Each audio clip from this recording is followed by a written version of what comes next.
Olá pessoal, tudo bem? Eu sou o Fernando Rocha e esse é o nosso Saúde e Bem-Estar. No programa de hoje a gente vai falar sobre Síndrome de Down, um programa muito especial. A gente está recebendo aqui nos nossos estúdios uma especialista no assunto, doutora, cardiologista e também representantes do Instituto Mano Down, para esclarecer dúvidas que são muito comuns quando a gente fala sobre esse assunto, que tem preconceito, tem também discriminação, mas as pessoas que apresentam essas características físicas típicas e também algum comprometimento intelectual, não tem menos direitos e também não tem menos necessidades do que todos nós. Cada vez mais os pais, os profissionais de saúde, educadores têm lutado contra todas essas restrições que são impostas a essas pessoas. Vamos falar sobre isso, vamos entender mais sobre isso. Está começando o nosso Saúde e Bem-Estar.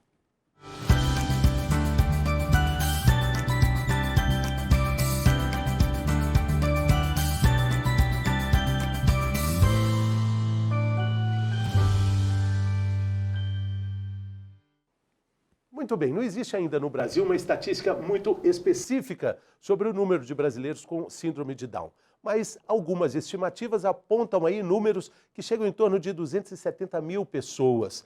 Para falar um pouco sobre essa alteração genética causada por uma divisão celular atípica, a gente está recebendo aqui nos estúdios a cardiologista pediátrica fetal, especialista em síndrome de Down, doutora Carolina Andrade. Seja bem-vinda, doutora. Tudo bem? Tudo jóia. Muito obrigada pelo convite, Fernando. Espero que eu possa contribuir aí para o pessoal poder entender um pouquinho do que é a síndrome de Down, né? Que hoje em dia é tão comum e que a gente tem que fazer com que todos tenham essa autonomia e esses direitos assegurados. E a gente, na sociedade como um todo, a gente precisa ter informação sobre isso, tem que entender melhor essa questão para a gente poder lidar também com as diferenças, né? O preconceito, eu costumo falar isso, o preconceito é aquilo que você conceitua antes de saber o que é. E as pessoas, efetivamente, elas não sabem, ou elas não valorizam, ou elas não acreditam que as pessoas com síndrome de Down, elas podem. Elas podem estudar, elas podem trabalhar, elas podem ter autonomia e a gente está aqui para isso.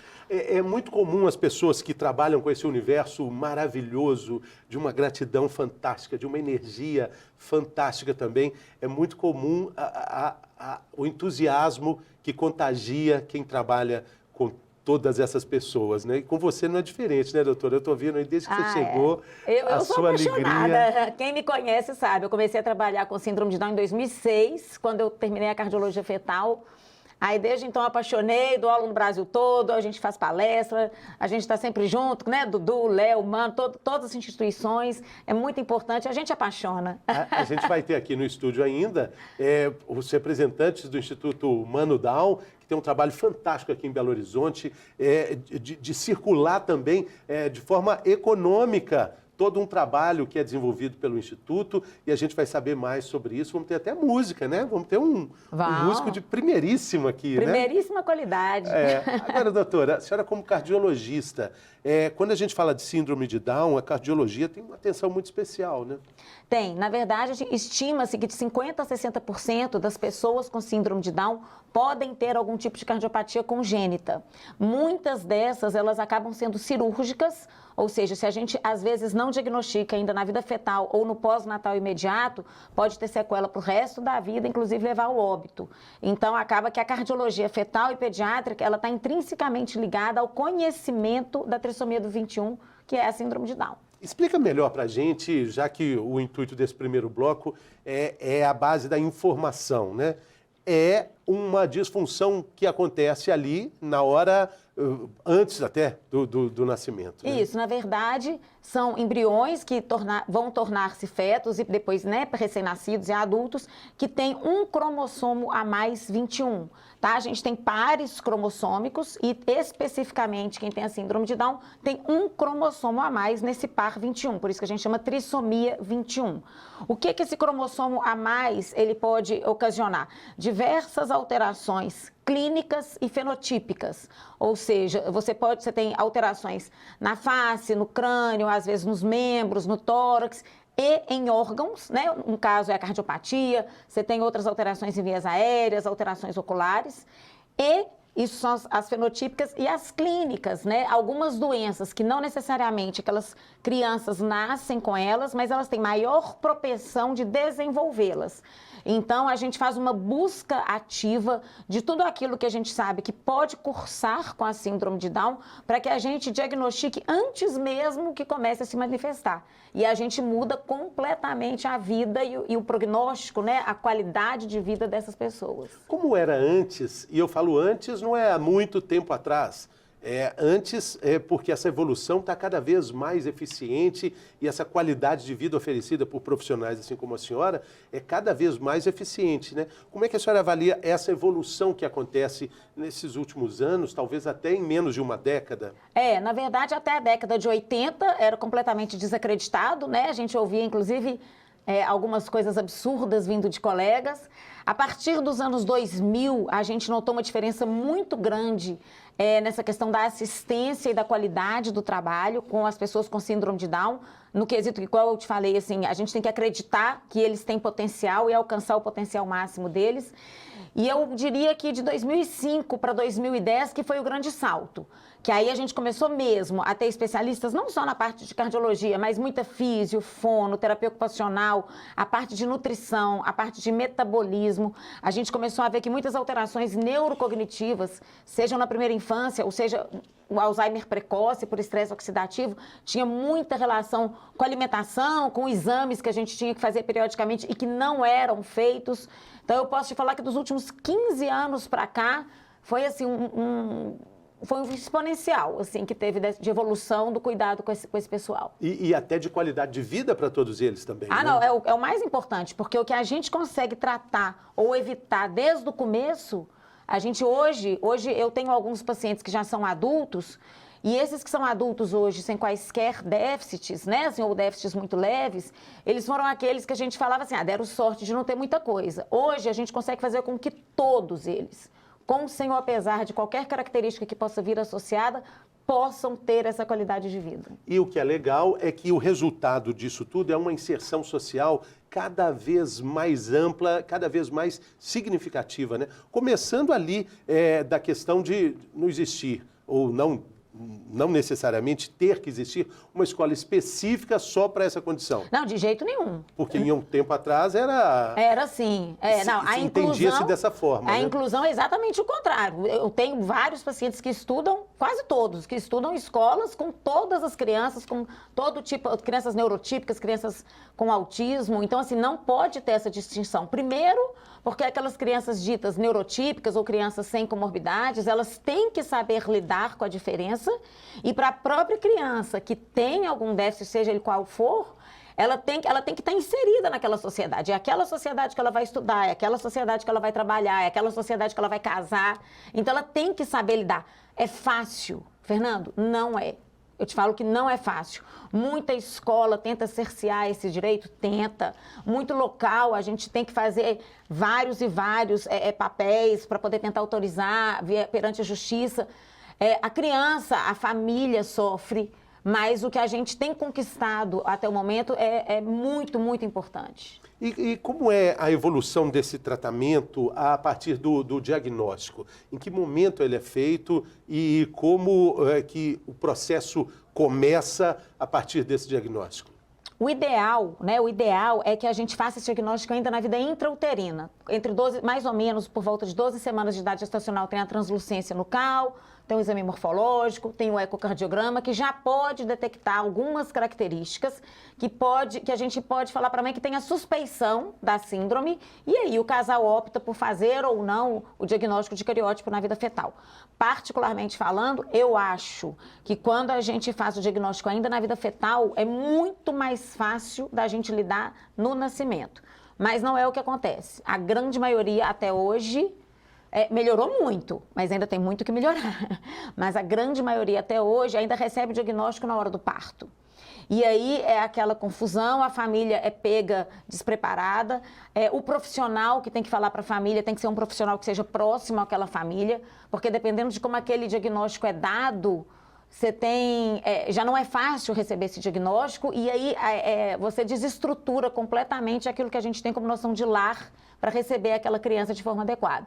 Então, o ideal tem vários exames que a gente consegue fazer a suspeição intraútero. Não feito é no pós-natal. E aí, independentemente da forma como o diagnóstico é feito, quanto mais cedo começar esse que é a chamada estimulação precoce, Isso. maiores serão as condições de bons resultados. Ah, com certeza, porque aí a gente começa a fazer essa estimulação com os médicos especialistas, né? O ecocardiograma mesmo, ele é crucial ainda na primeira semana de vida, já que metade ou um pouco mais da metade tem essa cardiopatia que pode levar a sequelas graves. A gente já começa a fazer, já começa a encaminhar para outros especialistas, a gente já começa a fazer estimulação com físio, com fono, com terapia ocupacional, a gente já começa a prestar um pouquinho mais de atenção na alimentação, que é um pouco mais diferenciada, exatamente para evitar esse Alzheimer precoce que existe na síndrome de Down. E por aí afora. A questão da dentição também é um problema de atenção também?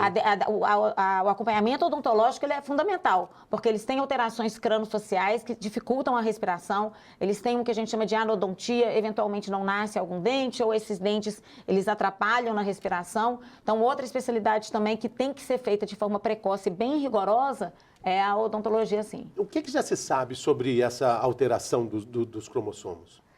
Não, na verdade, a gente tem, dentro do cromossomo extra 21, a gente tem várias alterações no Q e no S, que são as pequenas partes. E cada uma dessas pequenas alterações genéticas ali no cromossomo, ela pode ser responsável por determinados caracteres. O que é importante frisar, toda aula minha, que eu tenho pós-graduação, que eu dou aula no Brasil todo, né, do IEPSIS, é que eu falo, gente, são caracteres comuns, mas não necessariamente todos os indivíduos terão todas as condições associadas. Por isso que a gente tem que fazer essa busca ativa. Então, você tem alterações, se a gente pegar de cima para baixo, você tem alteração crâniofacial, no cabelo, implantação de orelha, no olho, no nariz, na boca, na veia superior, no pulmão, no coração, nos membros, no tórax, na flexibilidade, na motilidade, enfim. E aí a gente vai buscando, em vez da gente esperar como uma criança neurotípica, né? Você fala assim, o neném senta com 6 meses. Se não senta até uns 7, 8, a gente procura. Com a síndrome de Down, não. A gente já sabe que tem essa hiperflexibilidade, a gente já sabe que tem uma hipotonia, então nós vamos estimular antes, para que ele alcance os marcos na hora certa. Sim.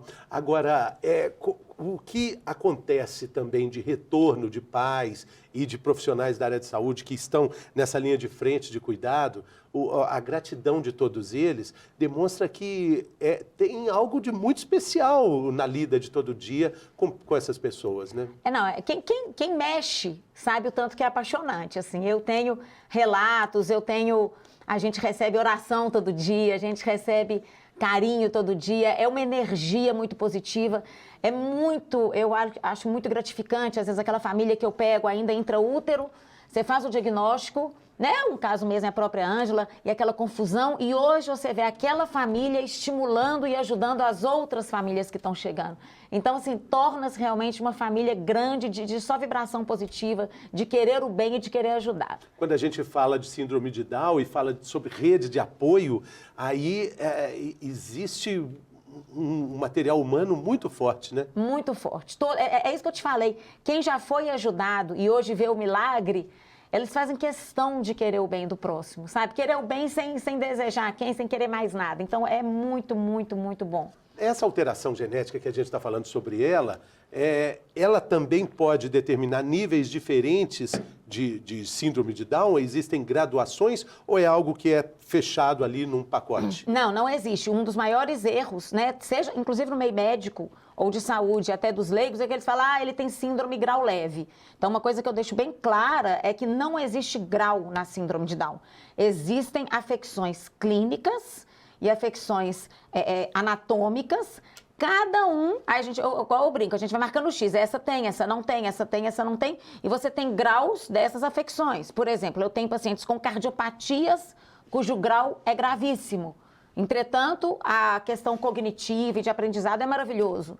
Então, você não pode falar que ele tem um grau menor da síndrome ou um grau maior da síndrome. Isso é um erro que tem que ser extirpado. Assim. E é também uma questão social, de falar assim, olha, tem, mas o grau é leve. É o famoso preconceito, né? Estão conceituando sem saber do que se trata. Então, assim, não existe, tá? Todos são capazes de tudo. Eu falo isso todos os dias no consultório. E vocês, médicos, também se surpreendem e acham que esses limites da capacidade deles vai ser expandido cada vez mais? Porque os cuidados estão se intensificando muito e a outra ponta desse fio da meada mostra a expansão dessas capacidades também, né, doutora? Com certeza. A gente tem que saber que eles têm o tempo deles.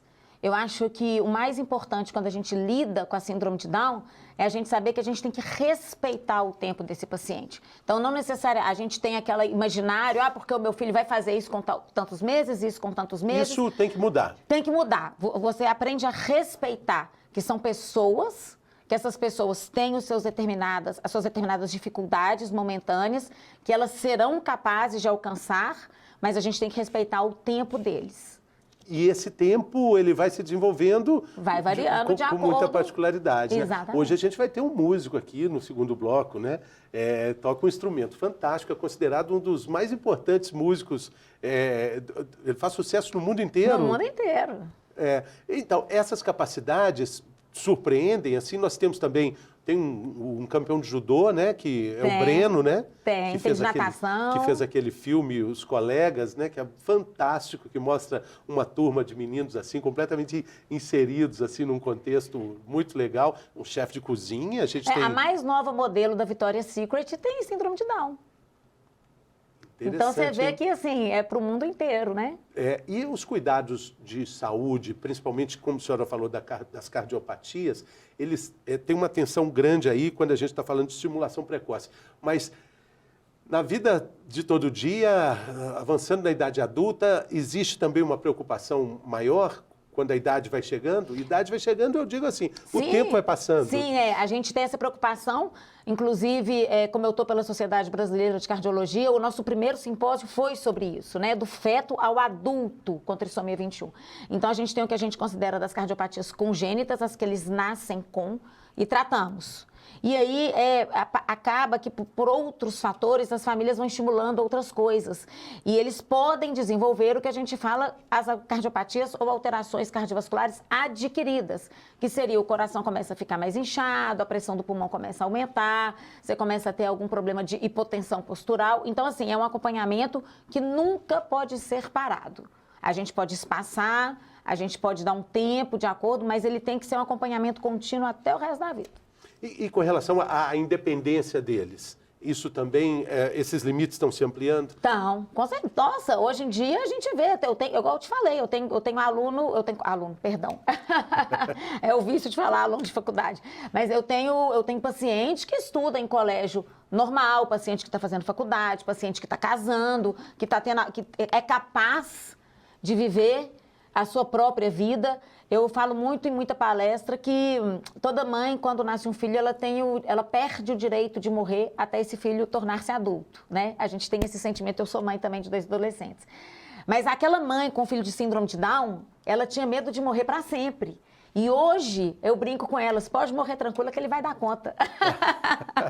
Então, é isso que a gente tem que pensar. É isso mesmo. A gente tem aqui, doutor, um quadro que se chama Mitos e Verdades, e quando a gente fala sobre síndrome de Down, existem milhares e milhares de questões que estão relacionadas ao que a gente acredita que sabe, e quando, na verdade, a gente está achando que sabe. E, na verdade, a gente precisa mesmo entender e ter mais informação, né?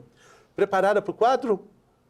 Eu falo a frase e você me diz, é mito, é verdade, ou pode falar em termos. Fica à vontade. Vamos ver, dentro da sua vivência. Tá bom. Tá bom? Então, tá ótimo. Vamos lá.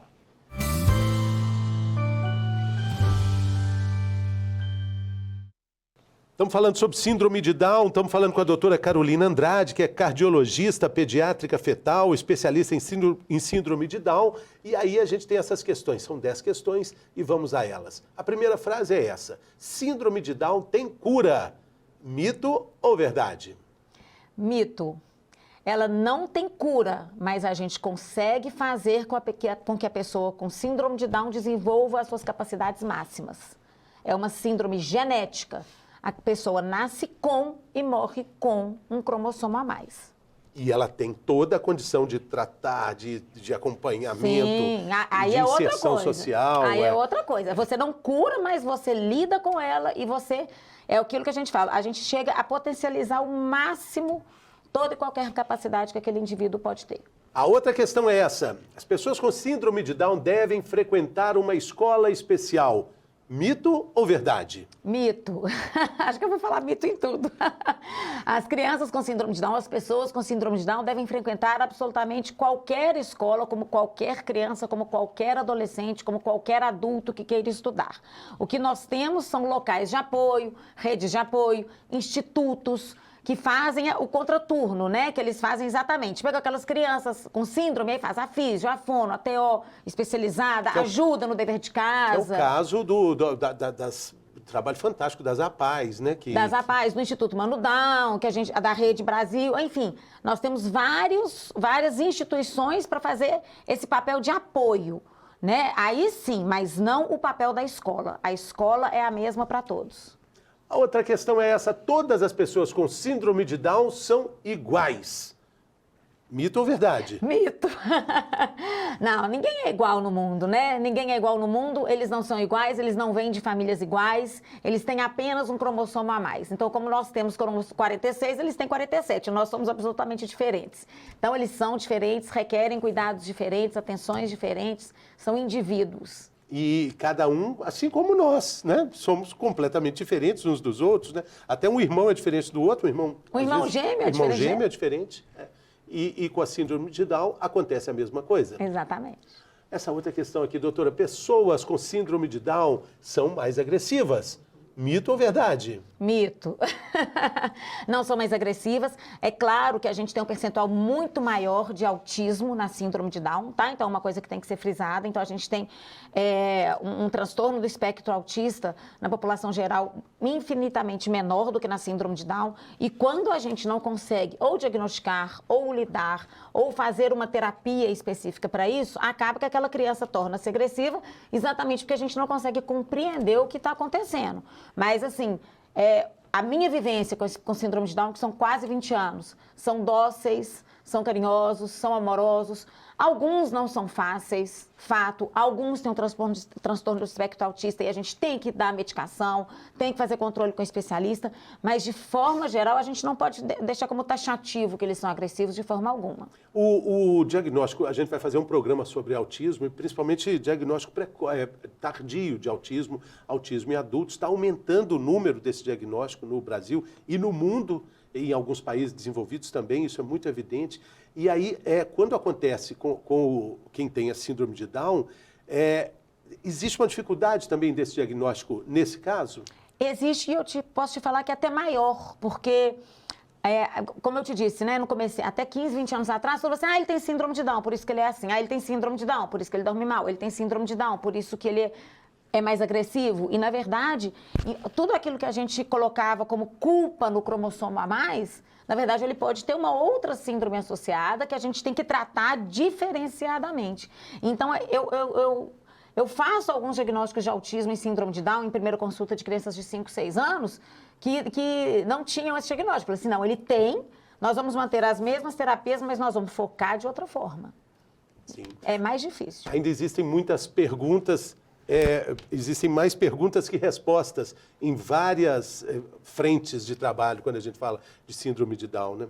E uma das perguntas chegou agora aqui no meu ponto, pela minha querida produtora Camila Campos, sobre gêmeos com síndrome de Down. Isso acontece? Eu tenho, por acaso, 2. Eu tenho duas gêmeas, 2 casais de gêmeas com síndrome de Down no meu consultório. Então, pode acontecer. E são diferentes também, de personalidades diferentes? Nossa Senhora, completamente.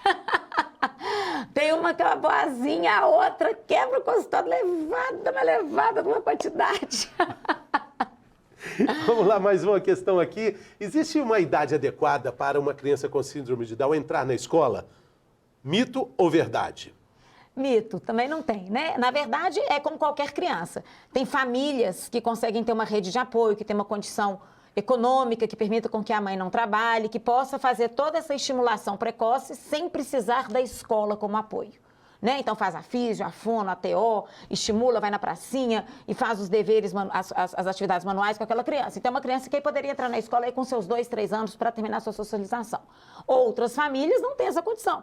Então acaba tendo que entrar para a escolinha com 4, 6 meses, a mãe tem que trabalhar, o pai tem que trabalhar, e aí a escola faz esse papel social, esse papel de aprendizado. Então, assim, não tem muito a idade de entrar. Tem a idade da gente começar o estímulo, que é quanto mais precoce, melhor. E a doutora falou um negócio muito interessante aqui, que a expectativa desse quadro de evolução que normalmente as mães têm, com a síndrome de Down, muda, né? Então não dá para ter a expectativa que toda mãe tem com relação a uma idade específica. Isso vale também para a entrada na escola. Exatamente. Alguns andam com 2 anos, eu tenho paciente que anda com 1 ano, outros vão andar com 4, 5. É aquilo que a gente falou, né? Vamos respeitar o tempo daquela criança. Pessoas com síndrome de Down têm deficiência mental. É mito ou verdade? Verdade. O que muda aí é que todos eles têm algum nível de deficiência mental, todos eles precisarão de um estímulo maior, mais precoce e mais específico, mas tem algumas pessoas com síndrome de Down cuja deficiência é extremamente leve, que não vai atrapalhar na vida futura dela. A outra questão é essa, doutora, a idade da mulher na gravidez influencia a probabilidade da criança nascer com síndrome de Down. Mito ou verdade? Verdade. Né? Às vezes a gente fala assim, nossa, mas eu conheço tanta mulher jovem que tem filho com síndrome de Down, mas se nós formos pegar a proporção de mulheres jovens com filhos sem síndrome e filhos com síndrome é muito menor. Então, a partir dos 35 anos de idade aumenta um pouco, a partir dos 40 anos de idade já aumenta bastante, mas ainda é menor do que 1%, e a partir dos 45 anos de idade já é uma proporção bem maior. E mesmo com produção de... abrindo recurso da inseminação artificial? Não, o que muitas mulheres fazem é congelam os seus óvulos aos 35 anos de idade e aí fazem a fertilização in vitro numa idade mais tardia, mas o óvulo é de uma mulher de 35 anos. Então, sim, isso... Aí muda? Porque aí o óvulo, ela pode engravidar tardiamente, mas o óvulo tem 35 anos. Hábitos da mãe durante a gravidez podem levar o bebê a desenvolver a síndrome de Down. Mito ou verdade? Mito. Não. Isso é uma alteração na embriogênese, é uma alteração ali na hora que os gametas se fundem, né? Que a gente tem esse cromossomo a mais. Então, mãe é um ser... Nasceu uma mãe, nasceu a culpa. Então, a mãe não tem culpa de nada. Não foi... A primeira coisa que elas perguntam, foi alguma coisa que eu comi? Foi alguma coisa que eu bebi? Foi porque eu fumei? Foi porque eu fiz isso? Não tem, não existe isso. Outro dia a gente estava comentando aqui no programa sobre como muda o conceito desse cuidado da grávida, né? E como foi mudando e evoluindo de acordo com os princípios, parâmetros e preceitos da sociedade. Era comum, eu nasci em 1966, assim, na década de 60, não estou dizendo que era habitual, mas não era um pecado uma grávida fumar em 66. É verdade. Hoje... E nos anos 50 era talvez mais comum ainda, né? Sim. Hoje em dia a gente tem esse cuidado muito importante na concepção, né, daquela criança que vai nascer. Hoje, se alguém vê uma grávida fumando na rua... É capaz de voar no pescoço. A outra questão é essa aqui. Pessoas com síndrome de Down adoecem mais. Mito ou verdade? Em termos, a gente tem pacientes que adoecem menos. Agora, você tem pacientes que são cardiopatas, pacientes que são pneumopatas. A gente tem intrinsecamente ligado na síndrome, e não necessariamente todos terão, mas tem uma determinada imunodeficiência. O timo, que é um órgão fundamental na imunidade, ele é menor, a gente fala que ele é hipoplásico. Muitas vezes a gente tem que tirar esse órgão durante a cirurgia cardíaca. Eles têm menor produção de linfócitos TREC, que a gente fala que são linfócitos que estimulam, mas não necessariamente todos terão. Como eu te disse, eu tenho vários pacientes que a mãe tem 2 ou 3 filhos e o com síndrome de Down é o que adoece menos. Então, assim, mas tem-se essa tendência genética, sim, anatômica e funcional a ter uma imunodeficiência, né? Uma imunidade um pouco mais baixa, além das alterações próprias, sejam cardíacas, pulmonares ou de anatomia crâniofacial. Quando a gente fala de imunidade, a relação com o Covid-19 é muito direta. É uma população que fica mais vulnerável? As crianças, a gente não viu isso, tá? Porque a Covid-19, inclusive, 2 grandes pesquisas do FMG eu estou lá coordenando. Então, a Covid-19, ela tem um fator intrínseco pró-inflamatório e androgênico, ligado à androstenediona e outros fatores pró-inflamatórios, que a criança com síndrome de Down não tem. A criança. Mas tem artigos com adultos com síndrome de Down, que eles têm uma tendência à obesidade, eles são pacientes inflamados, são pacientes com alterações metabólicas, alterações de tireoide, alterações de sono, hipertensão pulmonar. Então, principalmente da idade do adolescente homem e adulto com síndrome de Down, tem uma chance muito maior de se agravar com a Covid. Agora, a criança com síndrome de Down, que não tem nenhuma das comorbidades, ela comporta-se como uma criança qualquer perante a Covid. Uma criança com síndrome de Down, como eu te disse, eu tenho criança leucêmica, cardiopata, traqueostomizada. Então, quer dizer, uma criança que se pegar a Covid-19 tem uma chance enorme de se agravar, não pela síndrome em si, mas por aquilo que ela porta. Tudo que está ali no entorno, as Exatamente. comorbidades. E essa outra é a última questão. Pessoas com síndrome de Down podem trabalhar, podem praticar esporte, podem fazer tudo que a gente faz. É mito ou verdade? É verdade. É verdade. Não só pode, como devem. Pode tocar cavaquinho. Pode torcer pro galo. Tchau, doutora, eu tô indo então, tá? Poxa, por essa eu não esperava, doutora. Uai, uma mas simpatia pode. dessa, essa alegria. Eu já ia terminar dizendo uma cruzeirense que esteve conosco aqui. Nossa Senhora! A doutora pode torcer para o Atlético, pode torcer para o América, pode torcer para o Cruzeiro, para Caldense, para Tombense, para o time que quiser, né, doutora? Isso mesmo. Olha, quero te agradecer muito a sua alegria, seu entusiasmo, que Deus te ilumine e te acompanhe aí na sua trajetória para você continuar ajudando tantas pessoas. Eu que agradeço, muito obrigada por tudo. O que eu puder contribuir, eu estou aí. Valeu. E daqui a pouco, depois do intervalo, a gente vai ter um show aqui. Você acha que é só no Elias Sunshine que tem música, espetáculo? Aqui também tem. A gente vai ter um grande artista. Vamos saber de um projeto super bacana chamado Mano Down. Vamos entender como isso funciona, qual é a grande sacada de colocar muita vida e energia para essas pessoas e fazer a roda girar, principalmente de forma econômica, né? Dentro da economia. É depois do intervalo, a gente volta logo.